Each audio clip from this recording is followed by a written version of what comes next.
everybody. My name's Levi. I work here at Jack Straw Cultural Center. Pleased to have you here to hear Jeff talk about his installation, Pando Suite. I want to start by saying that tonight we meet on the lands of the Duwamish, Suquamish, and Muckleshoot nations and other Coast Salish peoples, past and present. And the staff, board, and artists of Jack Straw Cultural Center acknowledge that we are living, creating, working, and playing on the traditional land of the first people of Seattle and the Salish Sea. And we honor them and the land itself with deep gratitude. And I want to thank you all again for being here. Yeah, this is a really wonderful piece, and it's great to have Jeff and his work here. This is part of our new media gallery program, which is an application-based program that people apply for every year and are selected by a peer review panel. And we always have different shows coming in. We've got another one opening up in late March, which should be really completely different and also exciting in its own way. We do have, I wanted to mention, a youth and family workshop in connection with this exhibit on Saturday, March 9th, so the day after it closes. It'll be sort of a hands-on exploration of some of the work that Jeff has done, some of the tools he uses, and creating your own kind of sound art piece. And those are accessible for visually impaired folks, and they're open to anybody. I do want to mention that we receive funding for our artist residency programs from the City of Seattle Office of Arts and Culture, For Culture, Washington State Arts Commission, Arts Fund, the National Endowment for the Arts, the Rainier Foundation, and individual contributors, and we appreciate all sizes of individual contributions, so just keep that in mind. With that, I will hand it over to Jeff.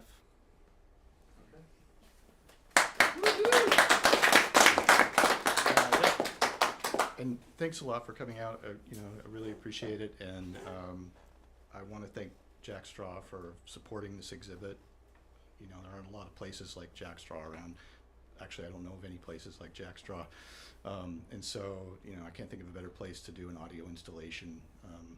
And so, very glad to be here, and also thanks for you guys for coming out, and I appreciate the contingent from the panda contingent, but unfortunately we don't have any pandas tonight. We have we're talking about Pando, the tree, and this is essentially a talk about the sounds of the world's largest tree and one of the world's largest organisms. And the first half of the talk is going to be me talking a lot about Pando and how I made recordings related to Pando, stuff that I talked about at the Acoustical Society of America conference, and kind of laying the groundwork. And then the second half will be me talking about the art and going on wild flights of fancy, discussing what I think it means to me and so forth. But let me just see if I can get these slides going, and I have some slides and some sounds. And this talk is really about how I went from being out in the Pando forest to the exhibit. And many of you have seen the exhibit. I guess people here have seen it, but if you're online and you haven't had a chance to see it, come on down. So I think I should start with some basics about what Pando is. I think there's a lot of context that you need for understanding what's going on here. Pando is in the Fish Lake National Forest in Utah, which is south central Utah. The word Pando is Latin for I spread, and it was first described in 1976. And scientists confirmed that it was a single tree. All of these many branches, they look like trees, but they're actually branches of Pando, and everything is one single tree, and genetic tests have shown that. And it's 106 acres in size, and it weighs over 13.2 million pounds in dry weight, and it's one of the world's largest organisms of any kind. And the reason it has all these different characteristics is it's clonal. It's generated from a single seed, And there are 47,000 of these branches, essentially, extending from the root system. And it's also really interesting because it's really old. Nobody exactly knows how old it is, but a lot of the tests have said that it's probably about 9,000 to 12,000 years old, which goes back to the Ice Age. And I think that essentially makes it also the world's oldest tree, and one of the oldest living organisms as well. And I got a lot of these facts from friends of Pando, which I'll talk about a little bit later in my association with them. But why record at Pando? And I do this just in general. I record all over the United States. My focus is on natural sound recording, and Pando was especially interesting to me, just because it's sonically beautiful, but it's also conceptually challenging, and I'm going to talk a lot about that. And some of the work that I do is also related to bioacoustics and understanding how environmental sound can gauge environmental change, and how it represents more than just aesthetics, but there's actually a biologically interesting ecosystem component to it. So this whole project really began back in 2018 when I got a call from somebody at the New York Times Magazine who I knew, and they said, we're doing this project about sonic voyages, sounds around the world, and we would like some ideas for recordings, and would you like to do one? And I said, absolutely. And they said, what have you got? And I said, well, I've always wanted to go record at Pando in Utah, and I had never been there, and I thought, okay, that would be a great thing, and they actually went for it, and you can see it's kind of out of focus, but there were recordings from all over the world, and Pando is one of the two in the United States that they chose. And so, I was all fired up to go do this, and I had a couple of days, really, was all I had to record there, and I thought, this can't be that difficult. This forest is not going anywhere. It's not like running away from me or something, and I'll go and I'll make some recordings and I'll bring them back. That's what I do all the time. But it's not as easy as you think. There are certain things that you need to have happen when you're recording aspen trees. You need the wind to blow, because really we wanted to get the sound of the leaves. It needs to be quiet, because it's a very subtle sound, and you need to be close to the leaves. All those things have to come together, and those are all the challenges that I dealt with. One of the biggest challenges, first of all, I got there and the wind didn't blow. It was in August, and it was very quiet, pleasant, and I was like, this is an interesting situation. And then there was also the issue with traffic. Pando is split through by a road, and there are, it's right near Fish Lake National Forest, and we have boats and Winnebagos and, all kinds of tourists that come through there constantly, which I didn't really know when I got there. And it's also a little bit challenging to get close to the leaves. Some of the trees are really high up. And, there were just all these different elements. And I'll play you a little bit of what I was dealing with, sound-wise. You can hear, like, you got the nice leaves going. You're like, okay, I got it now. And and you got about 15 seconds.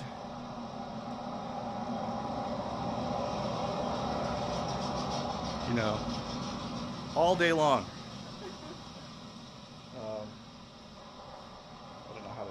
I think once it's playing, it's hard to turn it off. But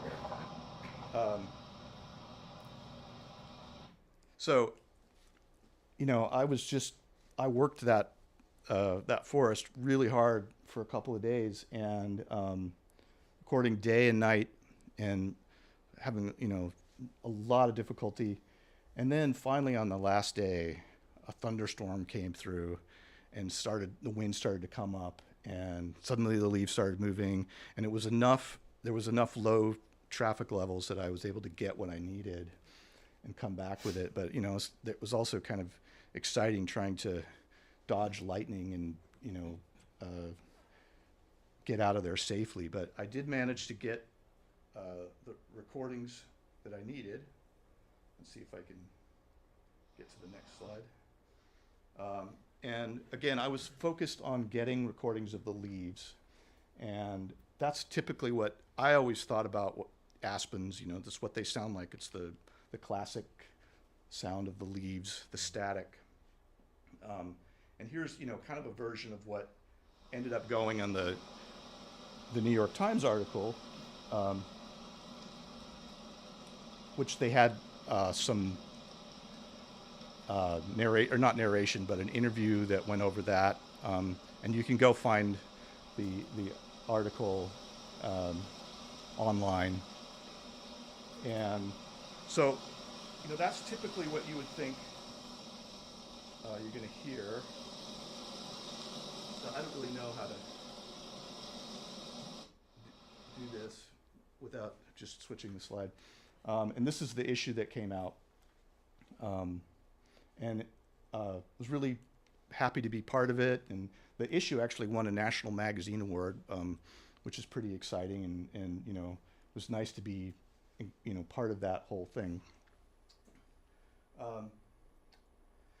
But after I went and did that, I always knew I wanted to go back to Pando, because again, I just sort of parachuted in, and I felt like there was so much more I could do if I could go back. And I finally got an opportunity to go back as part of the artist residency that Friends of Pando is offering.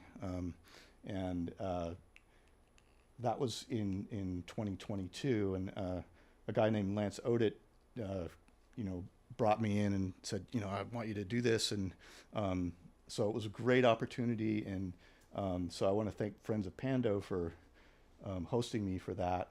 And I was able to return for, you know, 3 or 4 days again in July of 2022.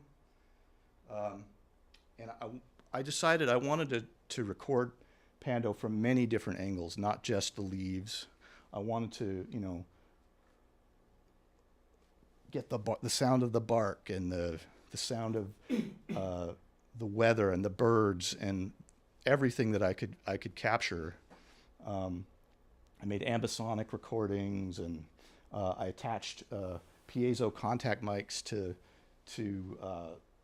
the tree, you know, to get the sound of the bark. Let's see if I can play that for you. You know, and I got a really great thunderstorm. About 30 minutes of beautiful thunderstorm, which is up on online. And I made piezo recordings of the leaves.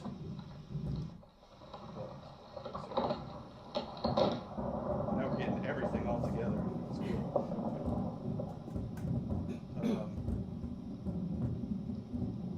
Okay. This was interesting.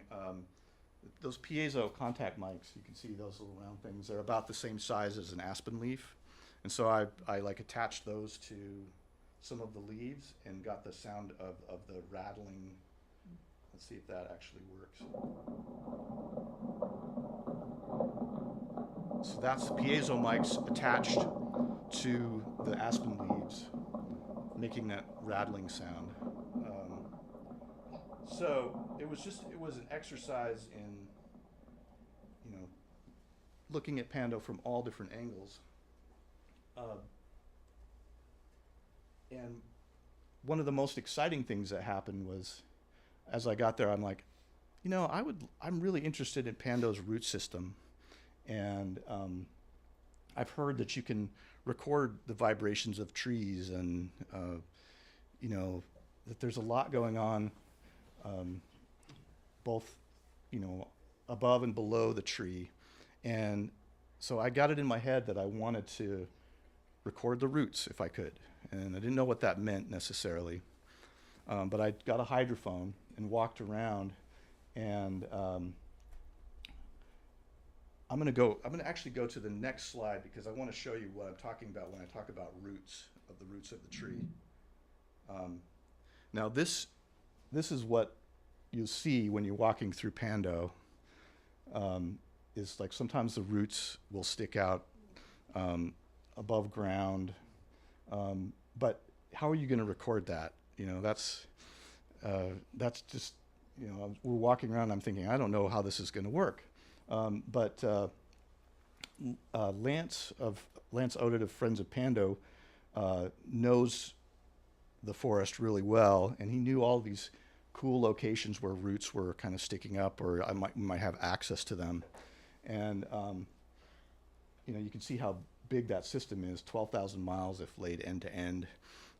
You know, where do you even start with something like that? And Lance took me around, and then he showed me this tree, or this stem essentially. It had this hole at the bottom. And I immediately was like, that's it. That's the spot. You know, I can get access to the roots through that. And so started to set up, and I'll show you, I have a video that kind of shows how I got access. And I don't know if you can see this very well. But there's kind of going in, and there's just all that was mulch. Basically like sawdust. Just got chewed out or dried out or something. But the hydrophone goes right down into that hole. It just kind of easily fits down in there. And then we put it down until it hits bottom. So presumably that's a root system down there at the bottom. And I don't know if you can hear that online, but basically just put the hydrophone down through that mulch until it reached down to the bottom and hit the roots, and still didn't really know what I was going to get, but instantly, I'm going to go back a little bit. Instantly upon putting the hydrophone in there, I started to hear things that surprised me, and I knew that we were getting some vibrations from whenever the wind would blow. There would be a rise in the sound from the hydrophone, and I'm like, oh, there's something's going on here, and I ended up taking the hydrophone back out after we had kind of explored it a little bit during a big thunderstorm that came in. And the thunderstorm lasted about 30 minutes and brought up lots of wind and beautiful thunder. And I was kind of hunkering down in my rental car while this was going on, you know, like waiting for the lightning to pass through. And then when I brought it back to the studio, I got this incredible sound of, you know, the leaves shaking on the trees and essentially passing through the branches of Pando into the earth and creating this, you know, rumbling drone. Oops. See if I can get the sound to work here. And you can hear the sound After all that, that's like the big lead up there. Okay. So that's a little bit distorted. But that's the sound of aspen leaves shaking in a windstorm, vibrating through the tree. And as I said, you can hear the original recording on my website, and it also occurs in the exhibit, and I'll talk about that a little bit later. So that was sort of an incredible discovery. And when I went to the Acoustical Society of America conference, I needed to kind of explain, that this is legit, that I really did this. So, and so I was able to compare recordings that I made above ground with just ambient microphone with the subterranean hydrophone sounds, and there was a distinct connection. Both this is the hydrophone, that's the ambient recording, and there's both at the same time. You can see that there's a relationship between the two sound files. And I did the same thing with spectrogram, and you can see correlations between airborne sounds and the hydrophone, intensity, matching, sometimes that's a wind gust, or it could be a bit of thunder or something. I mean, the hydrophone wasn't a completely sealed system where you don't hear anything but the vibration, but it definitely is picking up the vibration beneath the earth. And I came more to this as an artist and an explorer, not as a scientist. So I wasn't doing something with equipment that I could reproduce my experiment, on the spot, or that, I wasn't really trying for that. I was just trying to get a sense of what was going on with Pando and what it sounded like.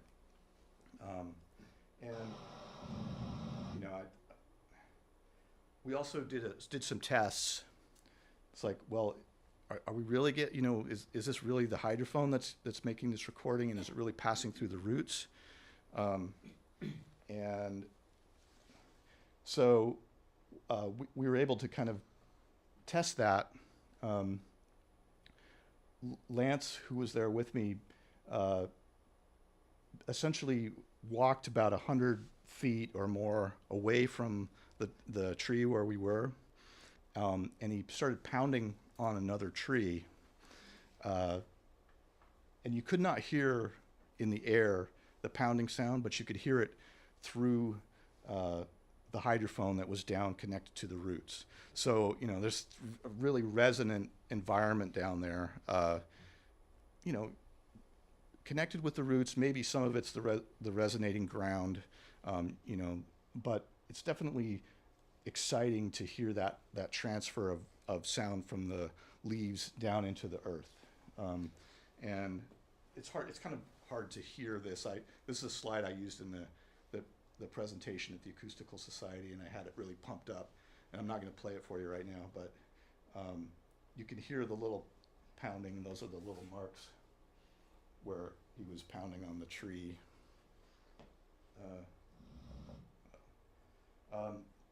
And then another really amazing thing happened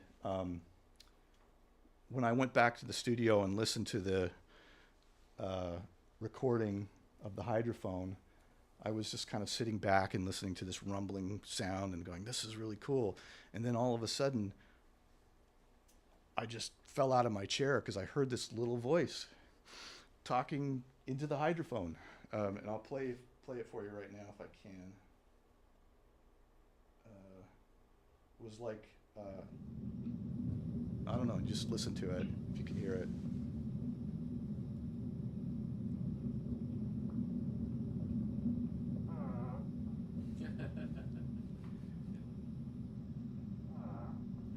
And I had no idea what that was. And sometimes when you record, underground, you'll get weird things that you've never heard before, and there's, you know, all kinds of creatures that have never been recorded probably, you know. Who knows what that is? And so that plays a part in the exhibit as well, and I'll talk about that. And that, to me, that was like Pando speaking to me, you know. It was like this amazing experience to hear that in my studio. And so after I gave my presentation at the Acoustical Society conference, there was they put out a press release. They were excited about the recordings too. And suddenly I just started getting calls from all over the world about this recording. And especially the recording of the root system. It really resonated with people, and NPR, All Things Considered, Science Friday, all these obscure, well, to me obscure, but not obscure there in Europe, French, Portugal, places. This online thing called DJ Magazine, which I was like, I've never heard of that, but like suddenly I had it's like millions of people go to that site. And so it was exciting to have that kind of interest in a nature sound recording. And I got like visits from about 100 different countries, people from more than 100 countries, I guess, came to my website to hear that sound. And because, so many people heard about it, we raised awareness of Pando itself, and we even inspired people. Like I got an email like a few weeks ago from the Metropolitan Youth Symphony in Portland, and Nancy Ives, who is the principal cellist at the Oregon Symphony, had written an orchestral piece inspired by hearing about Pando on the Science Friday show that we talked about, which was like, that's amazing, an orchestral piece. I never would have expected that, so it's really cool that people responded. And then there's also, some additional research applications. I don't know how much time I have here. So I guess we're doing okay on time. This is kind of outside my area, but apparently the recordings of the roots have caught the attention of some scientists who think that sound might be a nice way to understand Pando, the Pando's root system a little bit better. And I'm not an expert on this, but apparently there are some challenges with accessing the roots and kind of visualizing the whole thing. And there are people working on it, but sound is kind of an easy way to kind of, you can do like sonic visioning and lots of ways of understanding the tree through sound. And so there were some articles about that, and I'm excited to see how that goes. And I just saw myself as an explorer, and I just came across this really interesting phenomenon, and maybe some people can do something with it. So that was exciting. But after all of this, I also wanted to have my own take on it.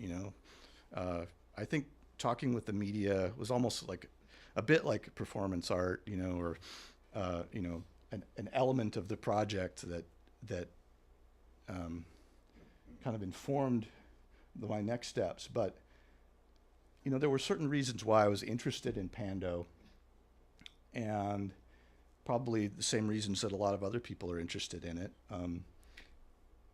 How can a giant forest be a single organism? How could it be so vast and big?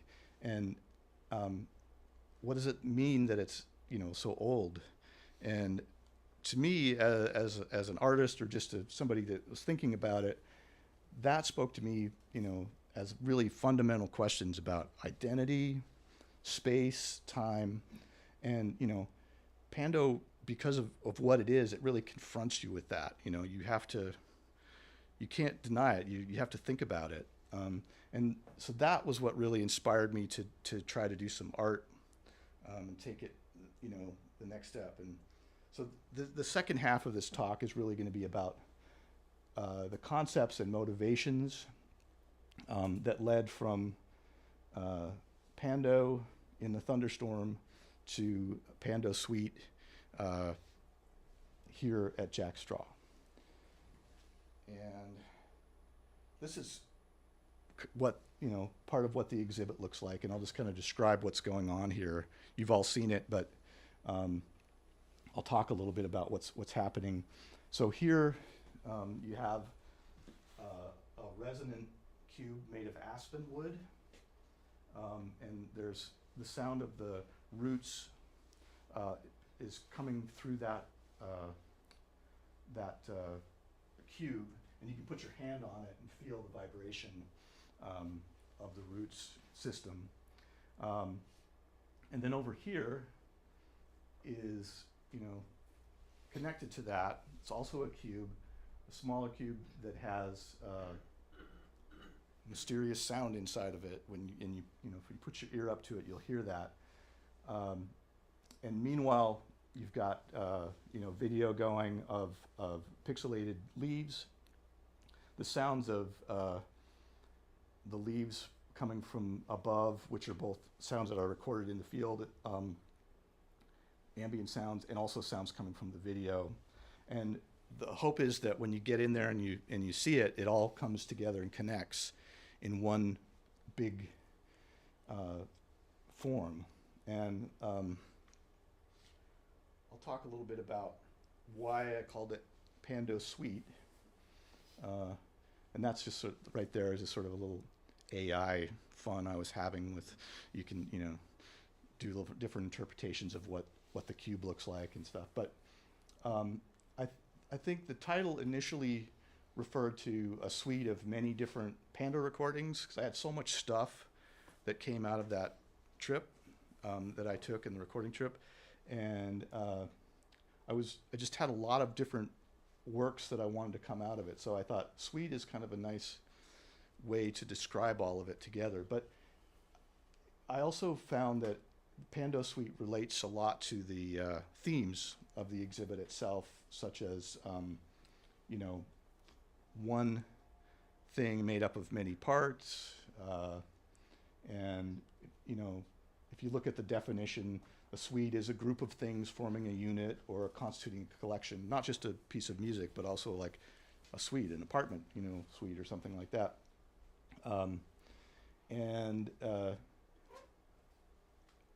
Suite is also derived from the Latin term sequitus, which means to attend and follow. I like that they called it the vulgar Latin, but it basically means the commonly used Latin. And so I think, again, all of these things, Pando's giants, ice spread, makes me think about space, and consecutive events makes me think about time, and this makes me think of identity. So I liked it as a title, and I'll just start with the theme of identity first. The use of natural soundscapes, it's recordings that capture all of the interweaving of sounds in the environment. That really speaks to me about the interconnectedness of natural systems. So it's a natural way of approaching Pando, which is also connected to so many different things. And that really, made me think a lot about identity. What is my connection to Pando? And as I was recording it, I was wondering, well, what is the sound of Pando? Is it also the birds that are living in the forest making their sounds? Is it the fox that's making its sound and living there, within this forest? Is that also part of Pando?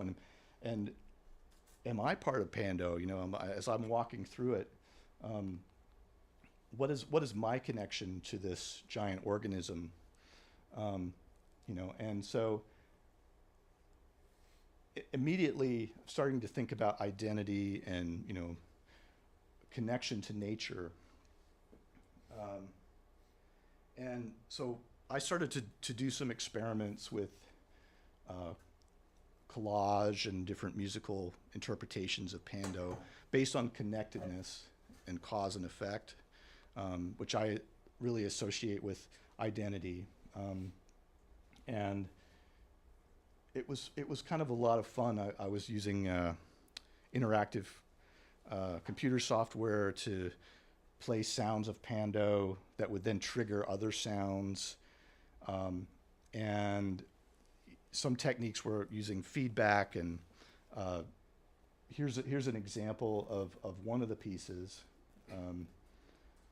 which I called Basho's Frog because I really like that poem by Basho, which I think says a lot about nature sounds, you know, the idea of cause and effect. It's one of the most famous, I guess probably is the most famous haiku that anybody knows of. But this is, you know, sort of an interactive piece of music.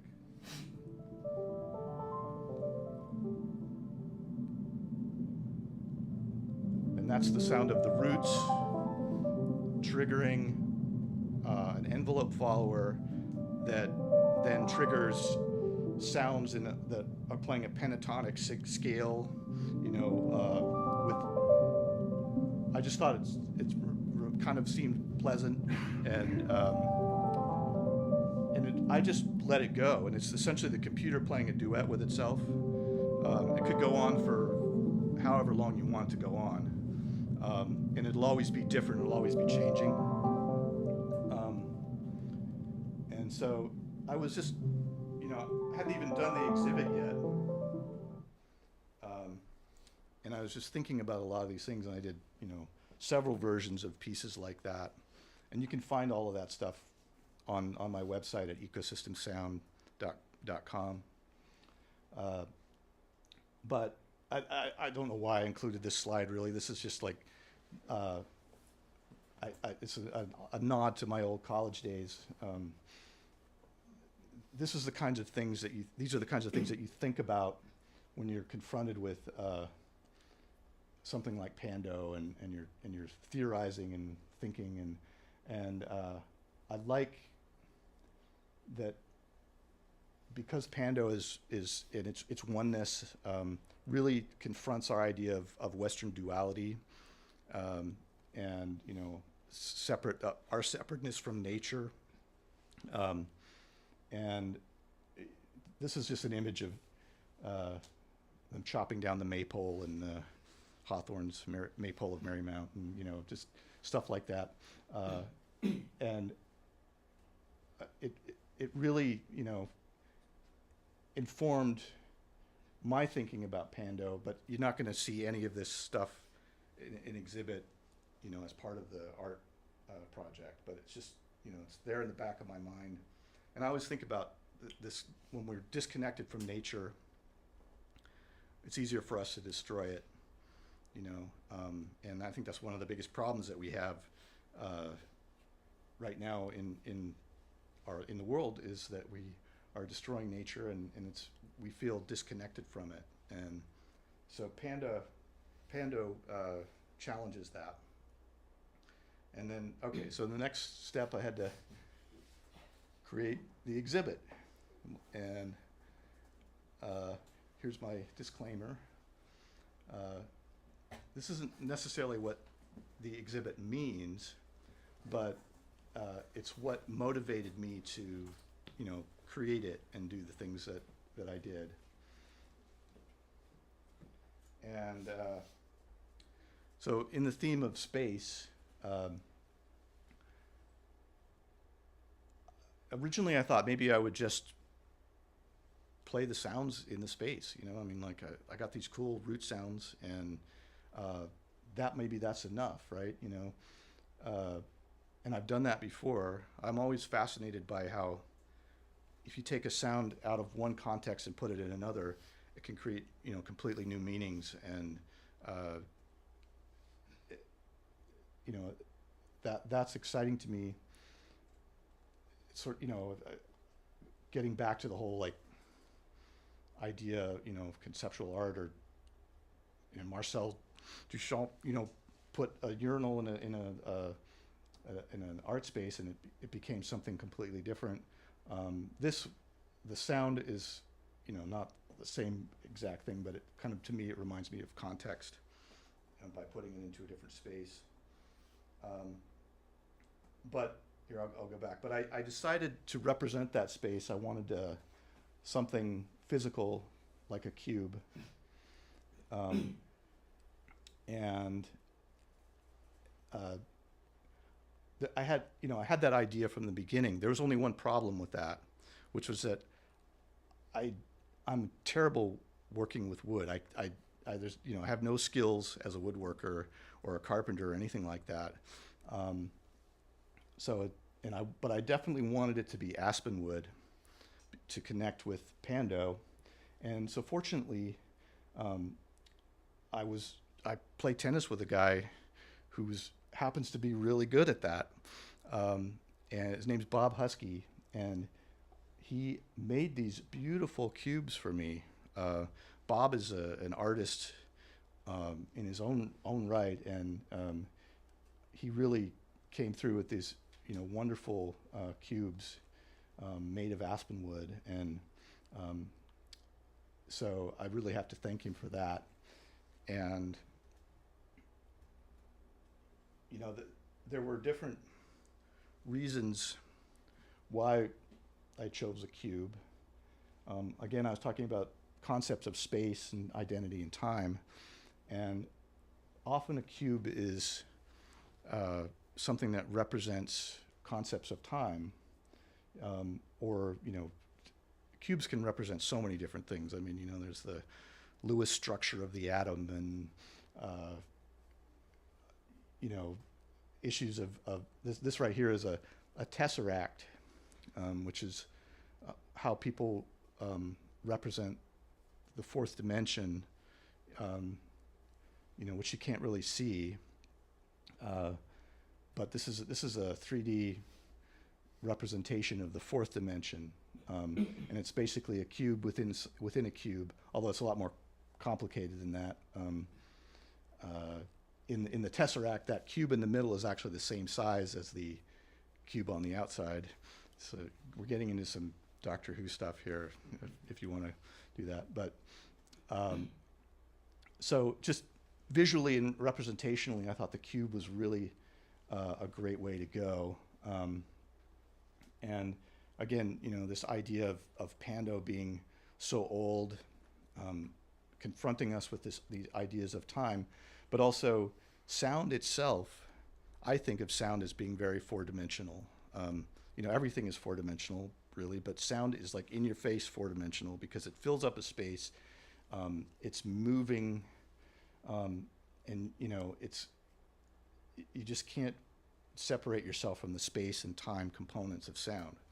And so it just seemed like a natural kind of approach. And I also wanted the project to be timeless. And when you go into an installation, there's not really a narrative there. You just go and you experience it. And so, this is sort of an exploded tesseract with the cube, the other cube, and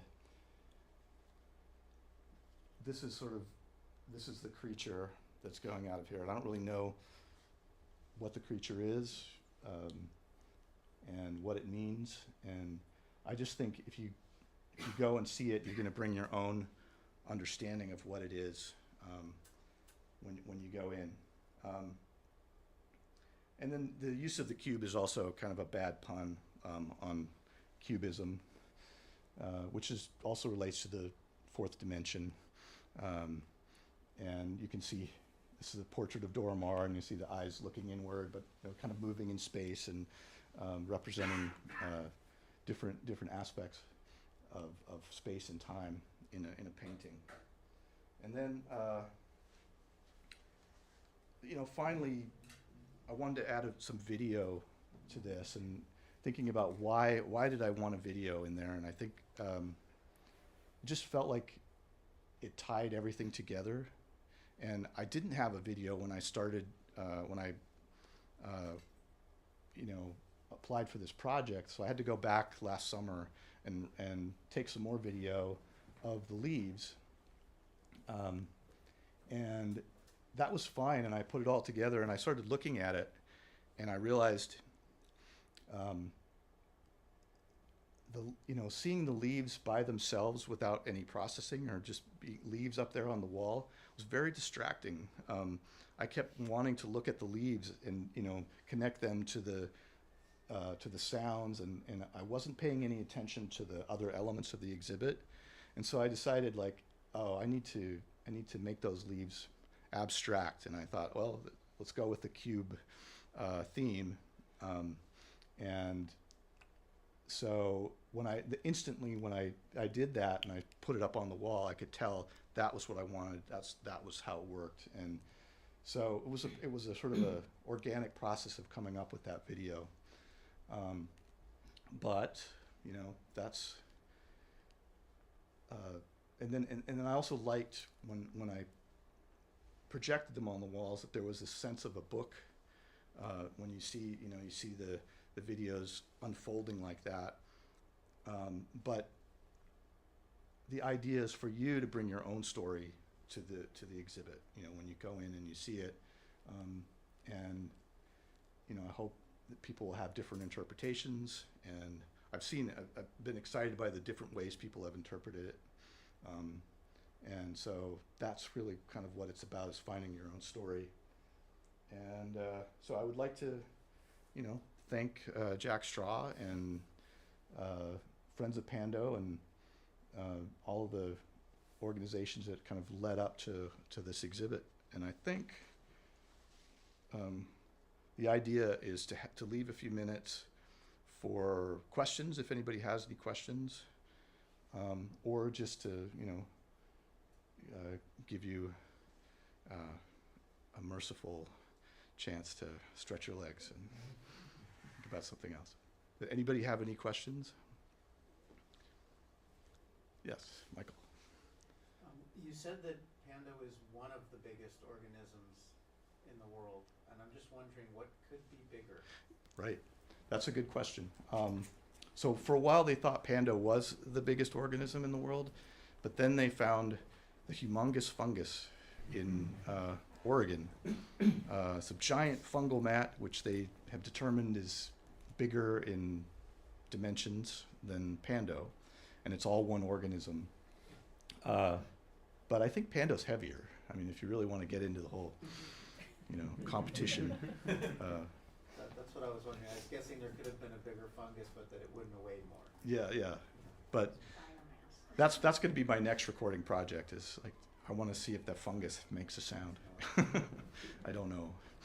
Probably not. Well, maybe. And then what else? Is Pando continuing to grow and expand and become larger? Or? So there are some worries about Pando actually. Maybe it might be dying. Some people disagree. Some people say there's no evidence that it is, but it's having a little bit of trouble. There's some issues with obviously climate change and all of the environmental problems that we face, but also deer like to come in and eat the little shoots as Pando comes, as the new trees come up, and so there's different groups that are putting up fencing to keep the deer away and trying to protect it. I think Pando, from what I understand of it, is it responds to stimulus. Like if you chop one part of it down, it recognizes that there's some sort of threat over there, and it may be on the other side of the tree or something. It will put up some shoots. There's all these questions about how Pando regenerates, and that's really outside of my expertise, but it's fascinating, I think. Yes. Thank you for your presentation, Jeff. I was very very struck by the pairing that you made of sound with vision, and your exploration of the exhibit. And when I think of trees, I really think of it as a multi-sensory experience.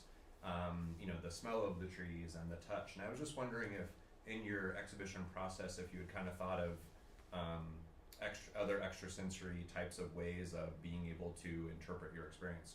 Like, you mean like, what do you mean by extrasensory? Like, additional senses beyond sight, your pairing of sight with sound. So touch, for instance, scent. yeah. Well, I think that really came through in the weather, when I experienced the wind coming in and experienced the storm blowing in. It felt like Pando was responding. You know, I mean, like, these are things that I couldn't really say if I was a scientist or whatever. But hey, this is an art talk, and this is my experience. You know, it was this whole process where the leaves would rattle, almost like the sound of rain, almost like it was beckoning the rain. You know, you'd hear these leaves that sound like rain, and then there would be this humidity, and the smells would come up, and then the storm would come through, and it was just this kinesthetic experience that you can't separate that from Pando. It's all one thing. So I mean, I hope that answers your question. I mean, yeah. Yes.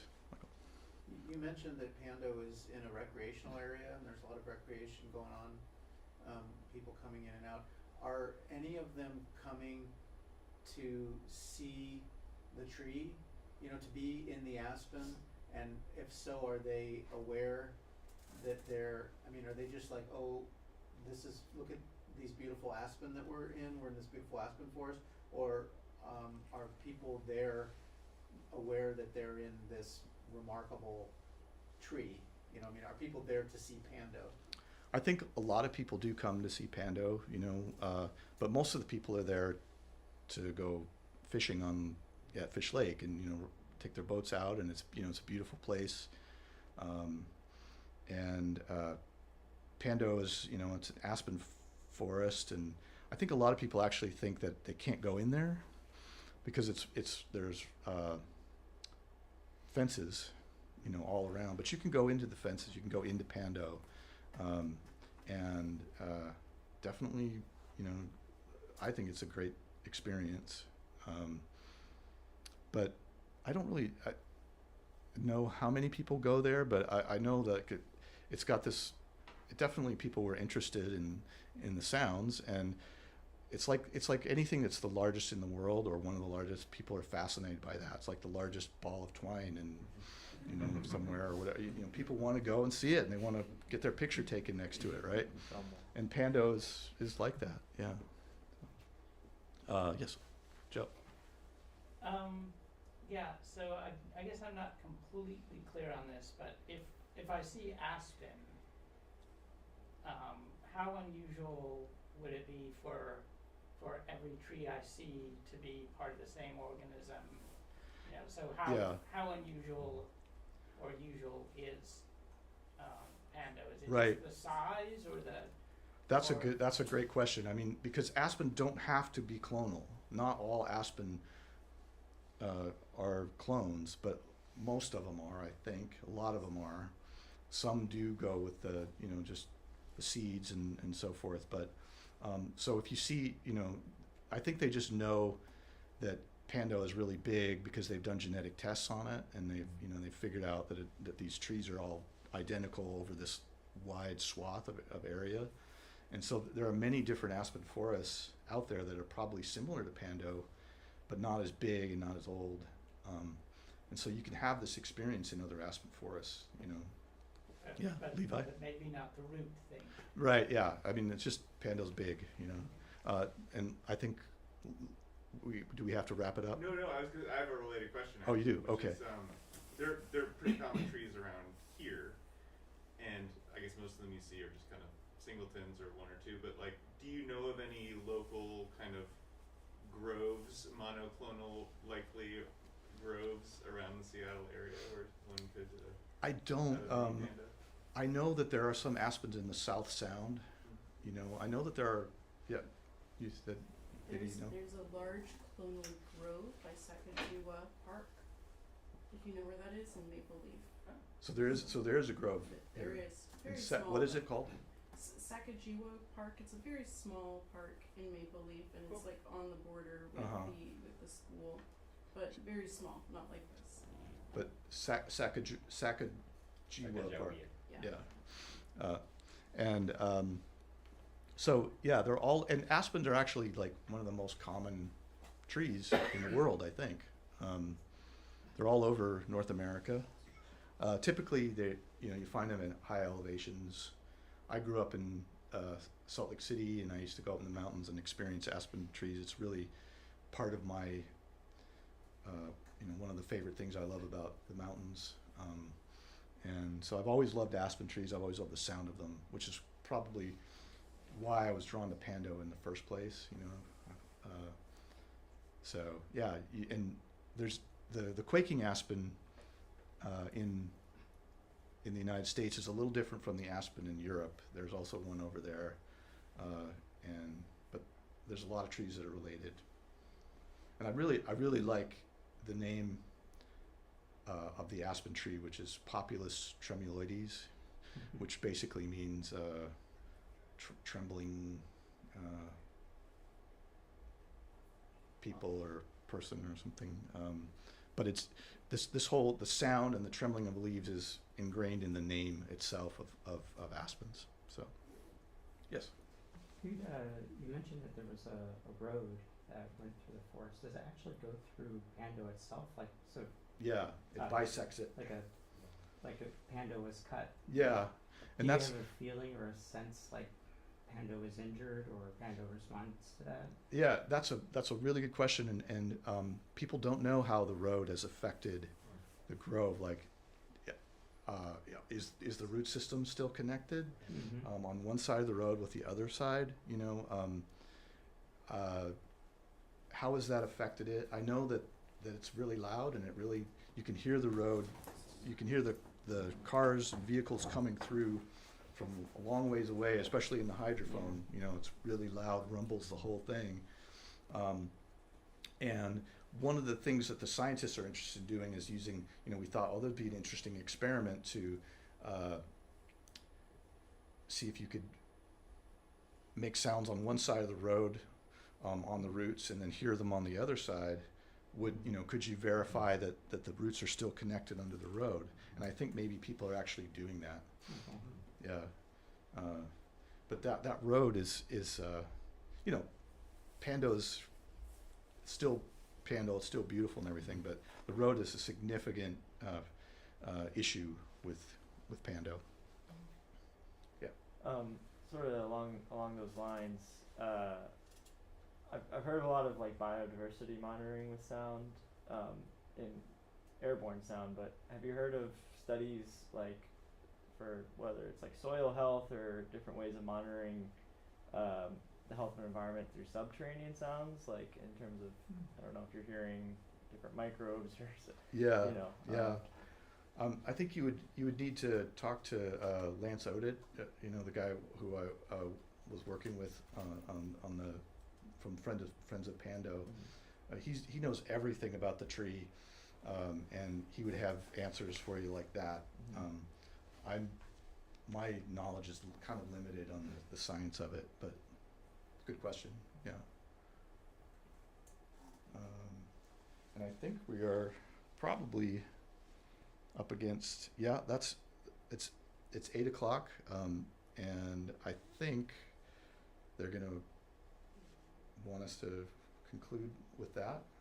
Sure. I mean, I'm not gonna Okay. Yeah. get the cane and pull you off the side of the stage.